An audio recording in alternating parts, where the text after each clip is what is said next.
Tirando a Neuro de hoje, nós iremos discutir sobre a neurociência e as implicações dos distúrbios respiratórios do sono no processo de aprendizagem. E para brilhantar essa discussão, esse diálogo maravilhoso, nós convidamos a ortodontista infantil Paulene Cardoso, ela que é autora do livro Talentos que Transformam Hábitos, palestrante em odontologia funcional e distúrbio do sono, mãe, esposa e com a larga experiência clínica há mais de 25 anos, com a missão de unir pessoas. Só com essa descrição levaríamos um tempo enorme discutindo belíssimas reflexões. Falar sobre processo de aprendizagem, falar sobre qualidade de vida, falar sobre o sono, sobre a neurociência e todo esse processo realmente de fundamental importância. E vocês já pararam para pensar em como o sono interfere no processo de aprendizagem? Qual a importância do sono para a aprendizagem e o desenvolvimento da criança e o desenvolvimento humano? São tantas inquietações que eu tenho certeza que esse momento vai ser um momento de belíssimas reflexões e eu quero agradecer de antemão o privilégio de dialogar com você, viu, Paulene? Doutora, você atende muitas crianças no seu consultório. Qual a frequência que você atende paciente com sinais e sintomas do distúrbio do sono? Olha, eu que tenho que agradecer. O meu consultório é um consultório também de família. Minha mãe já é odontopediatra há mais de 45 anos. Então, muitas indicações vêm da odontopediatria. E crianças que não é 10, 12 anos, são crianças com 2 anos de idade ou menos do que isso, porque a importância da gente avaliar a criança, principalmente os distúrbios respiratórios do sono, parte da base mesmo de avaliar enquanto é bebê. Se o bebê ele já nasce e está respirando de boca aberta, ou se às vezes aquele bebê ele tem uma flacidez muscular, ou é uma criança que não consegue falar com 1 ano de idade, ou com 3 anos ainda tem troca fonéticas com 4, 5 anos. Então, a gente tem que observar a criança como um todo. E no meu consultório, nós somos mais de 10 odontopediatras e ortodontistas. Então, é uma equipe. Essa equipe está unida para fazer realmente um diagnóstico diferencial, que eu falo que a minha consulta chama Saúde, Sono e Sorriso. E realmente, a gente encontra a cada 10 crianças, 8 crianças apresentam algum sinal e sintoma de distúrbio do sono. Então, se no dia eu atendo 20 crianças, praticamente 16, 15 crianças apresentou algum sinal e sintoma de distúrbio do sono. E quais são esses sinais, né?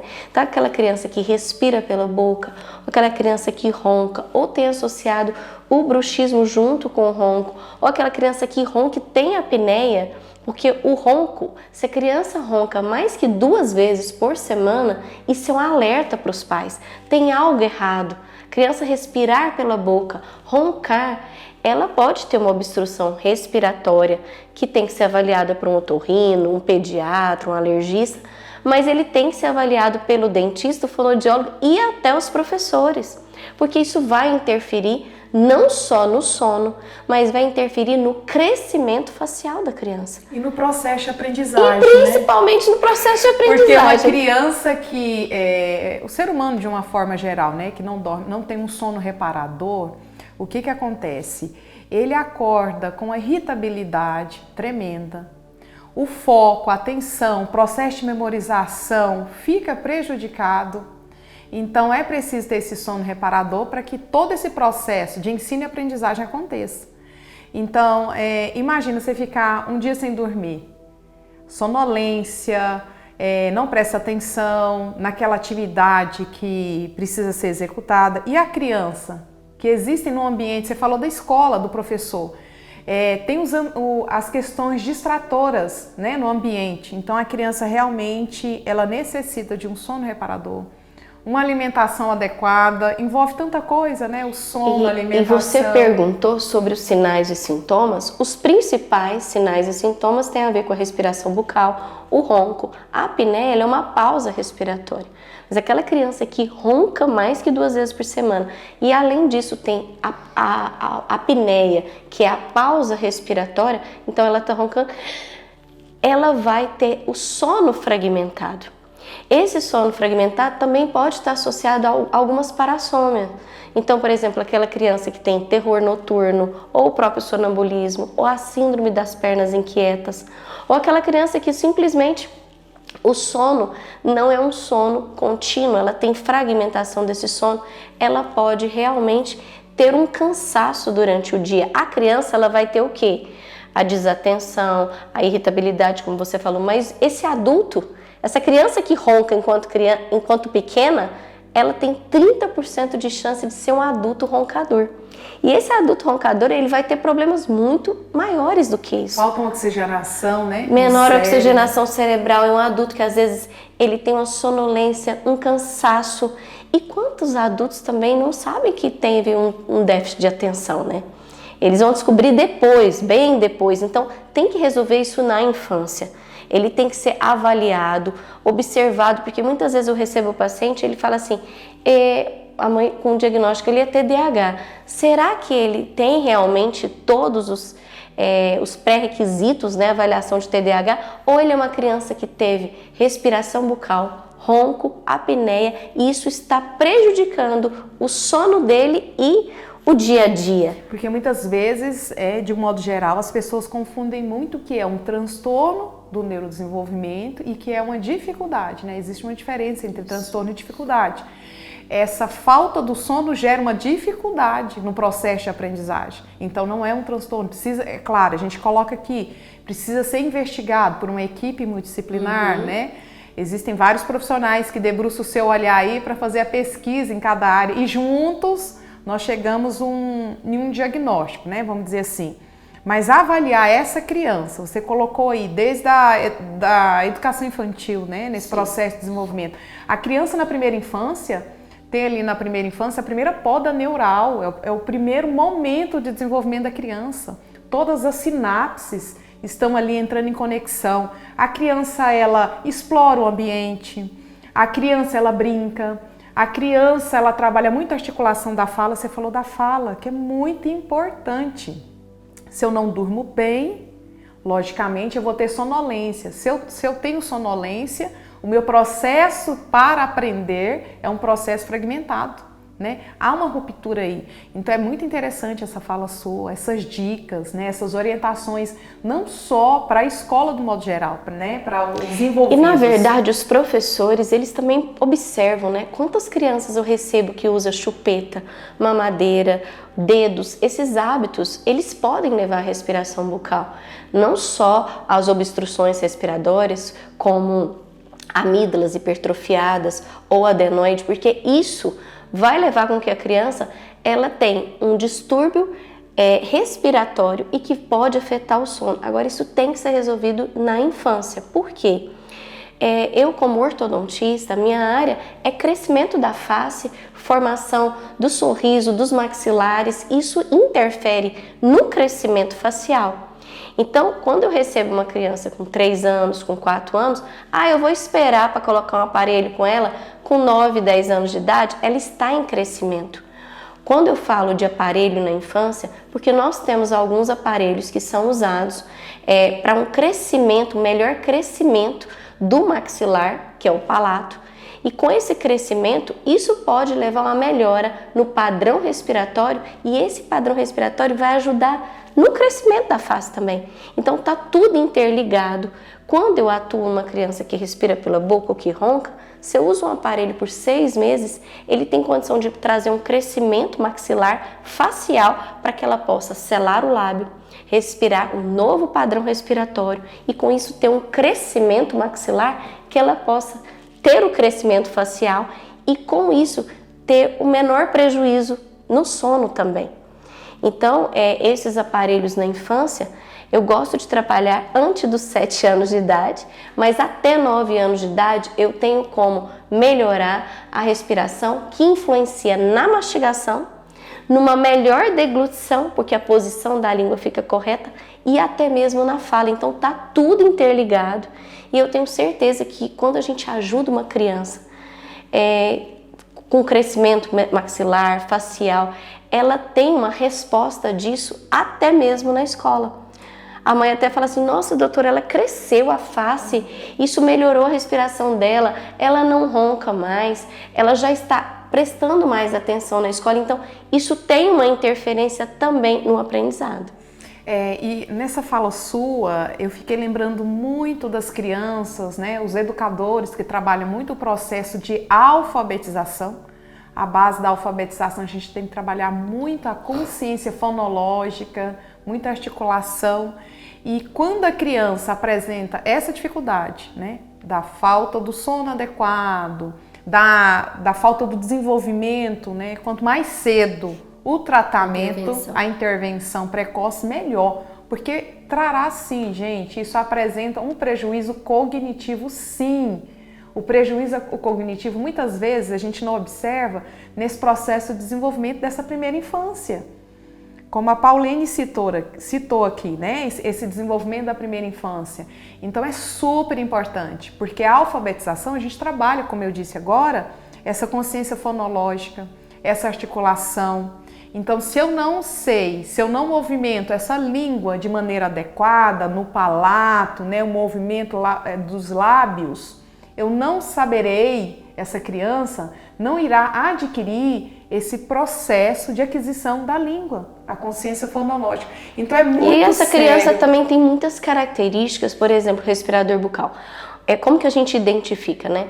O olhar com olheiras, o olhar cansado, ele tá sempre para dentro, a postura dele é caída, a cabecinha para cima. Então assim, ele não tem a postura que a gente chama de core, para ele poder também ter um crescimento não só facial, mas hormonal e até mesmo do crescimento do corpo mesmo, é o corporal, né? Então tá tudo interligado, inclusive há outras características que aparecem como o céu da boca fundo, o palato, né, bem estreito e também as mordidas cruzadas. Às vezes a criança ou ela vai ficar com a mordida cruzada de um lado ou cruzada na frente, ou a mordida aberta, ela não consegue cortar os alimentos, mastigar. Tudo isso vai interferir no crescimento maxilar, que são os dois, maxilar, a maxila, a mandíbula, o estímulo do crescimento facial. E tudo isso não é só a mordida que é cruzada, é toda a alteração muscular, como você acabou de falar. Então, trazer essa criança para corrigir uma mordida cruzada, para melhorar o padrão respiratório, para estimular o crescimento facial, isso é a base da ortodontia, e eu falo que a odontologia é funcional. Nós temos que trabalhar com as funções perfeitas para ele ter um sono mais reparador, né? Principalmente o sono REM. Se ele tem ronco ou se ele tem às vezes até o bruxismo, ele não é um distúrbio do sono. Isso está comprovado. O bruxismo, ele é uma resposta do sistema nervoso central, mas aquela criança que range muito, primeiro, ela incomoda, não é só a criança, são os pais dessa criança que não dormem bem, preocupados. Ou seja, não é a criança que tem um distúrbio respiratório do sono, a família inteira está, né, prejudicada com isso também. Eu fiquei pensando aqui nessa questão do sono. A criança muitas vezes dorme com a boquinha aberta, com isso pode ocasionar infecções, né? Sim, desenvolver, aumenta a infecção. Pode estar muito relacionado, né? Você que é da área, a questão da sinusite, outros comprometimentos inflamatórios. Isso, inclusive a criança que tem muita dor de garganta ou ela tem uma rinite alérgica, essa criança ela fica com a posição de língua baixa. Então, isso aqui está crescendo para baixo e não, a língua tem que ficar posicionada antero superior para estimular o crescimento do palato, e o palato, que é o céu da boca, ele está conectado com o nariz. Então, se eu estou crescendo a arcada com a própria posição da língua, eu estou permitindo que tenha um crescimento facial correto. né? E algo importante também, as mães se preocupam muito com o bruxismo. São muitas crianças que aparecem com bruxismo. Mesmo ele não sendo um distúrbio do sono, mas ele pode estar associado ou a própria sinusite, rinite alérgica. A criança que é alérgica, ela pode ter 2 vezes mais um bruxismo. E como resolver isso? A gente não trata o bruxismo. Nós vamos controlar melhorando o padrão respiratório, melhorando a rinite, limpando o nariz, posicionando melhor a posição de língua vai ajudar também. Se você está parada agora, a língua está aqui, ó. Se a língua está antero-superior, você não trava os dentes, você não tem que apertar os dentes. Então, isso atrapalha muito a criança que está dormindo e que está rangendo os dentes, até pelo sono REM também. Então, o bruxismo, ele é uma resposta do sistema nervoso central. Ele pode ser aumentado com a rinite alérgica ou até mesmo com o refluxo ou com a gastrite, mas também tem um lado genético. Ele pode estar relacionado 50% com a genética da família. E como é a genética da família? Não é que todo mundo que é estressado vai ranger os dentes, não é isso, tá? Mas o bruxismo do sono, ele pode estar muito ligado ao problema respiratório. Agora, o bruxismo do dia a dia, aqueles que estão travados, pode ser algo também comportamental, né? Pode ser algo emocional, que isso faz com que a criança ela vai travar ali para descontar, mas não desconta na musculatura e também no crescimento facial. Acho que a gente tem que trabalhar em conjunto, né, com vocês na área da psicologia, da neurociência, também com as fonoaudiólogas e principalmente com o médico e o dentista. Eu fiquei pensando, muito interessante a sua fala, eu fiquei pensando assim, a aprendizagem de fato é uma atividade cognitiva, isso é fato, né? Porque envolve memória, atenção, envolve todo esse processo. Mas eu fiquei pensando também, e é uma reflexão que a gente pode levar para o nosso público, essa questão da higiene do sono. A gente poderia dizer sobre a higiene do sono? Como que seria essa higiene do sono? Porque muitas vezes, nos ambientes, a neurociência, eu sou apaixonada pela neurociência, e ela traz como várias pesquisas em diversas áreas que o ambiente, ele interfere no comportamento. Interferindo no comportamento, ele tem uma resposta.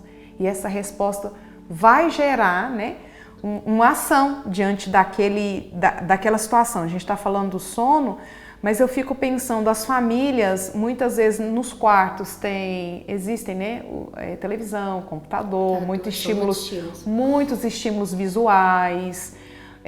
Como que seria isso?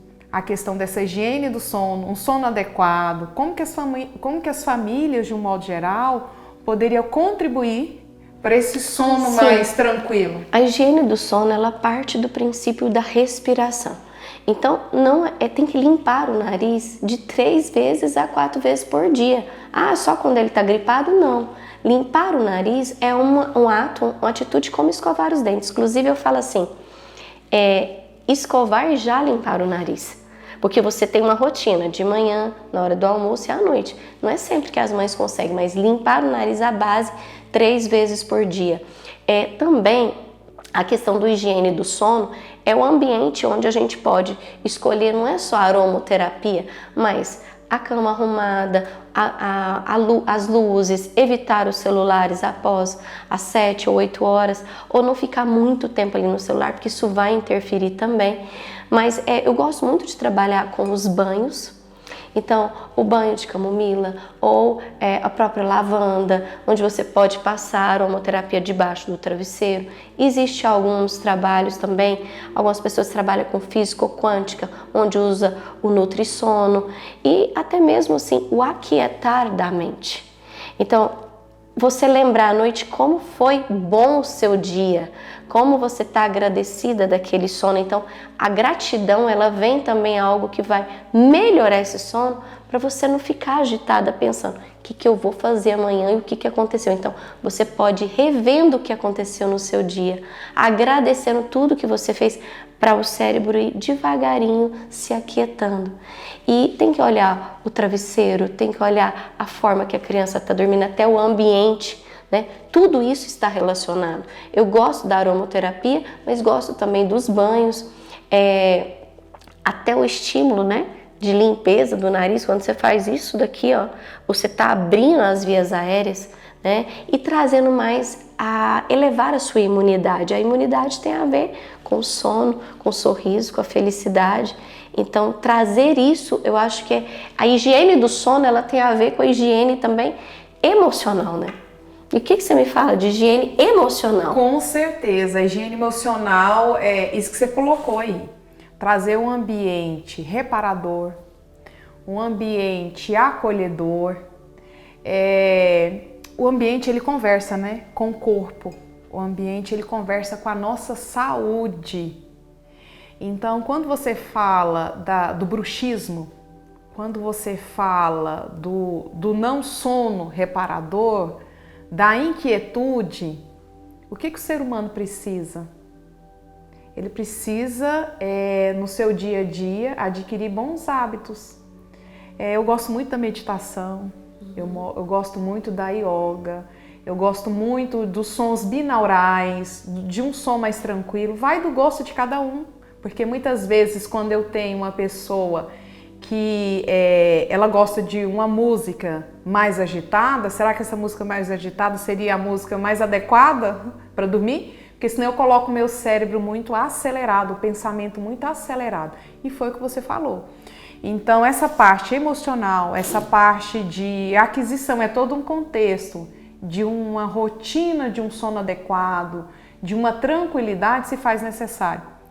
Então a minha dica é essa, né? Você falou aí da aromaterapia, que eu gosto muito também. Quem não gosta de chegar num ambiente cheiroso, acolhedor, um ambiente que tem conexão com a natureza? Nada melhor do que olhar para a natureza. A gente não precisa de muito para viver, não. A gente escuta, quando a gente tem contato com a natureza, o barulhinho da água, o verde, o cantar dos passarinhos. Quando a gente corre muito, aproveitando um pouco essa fala, fica uma reflexão para vocês. O ser humano ele corre muito e quando ele corre, o que ele quer ao final do dia, ao final de toda a sua corrida, o seu percurso? Ele quer aquietar. E é onde ele busca essa conexão com a natureza. Então eu acho que a natureza, ela traz para nós muitas respostas. A simplicidade, uma alimentação, né? Os temperos, né? Então eu acho que é tudo isso. Inclusive no meu livro, Talentos que Transformam Hábitos, foi um livro que eu fiz para a minha consulta do consultório, Saúde, Sono e Sorriso. E nesse livro eu trabalho as vivências, não só avaliar o hábito da criança, se é chupeta, dedo, mamadeira, se ele rói unha, se ele range os dentes, eu avalio todos os hábitos, porque o hábito tem a ver também não só com a alteração nos dentes, mas como que eu vou tratar esse hábito. Então no livro tem um calendário, que eu falo calendário do comportamental, a rotina, né, uma nova rotina, e ele tem os 4 elementos da natureza. Olha que lindo. Então tem as vivências que você pode fazer com a água, com a terra, com o ar, com algumas coisas de cozinhar, que eu falo que é o fogo, né? Então tudo isso que você pode trabalhar as vivências para você mudar um hábito e ter realmente uma melhor qualidade, saúde, sono e sorriso, que é essa consulta que eu amo tratar das crianças. Te convido depois para ir no meu consultório. Lá é um ambiente que tem uma brinquedoteca, então a gente acolhe todas as crianças e as famílias. Que interessante. E para fechar esse bate-papo nosso, eu acho que fica isso, né? Estar atento à nossa conexão com a natureza, com a família, com aquilo que te faz bem no seu dia a dia, com os bons hábitos, um sono reparador e observar sempre esses 4 elementos. Os 4 elementos, que é a natureza e a conexão interior. Eu comigo mesmo e eu com o mundo, com o outro.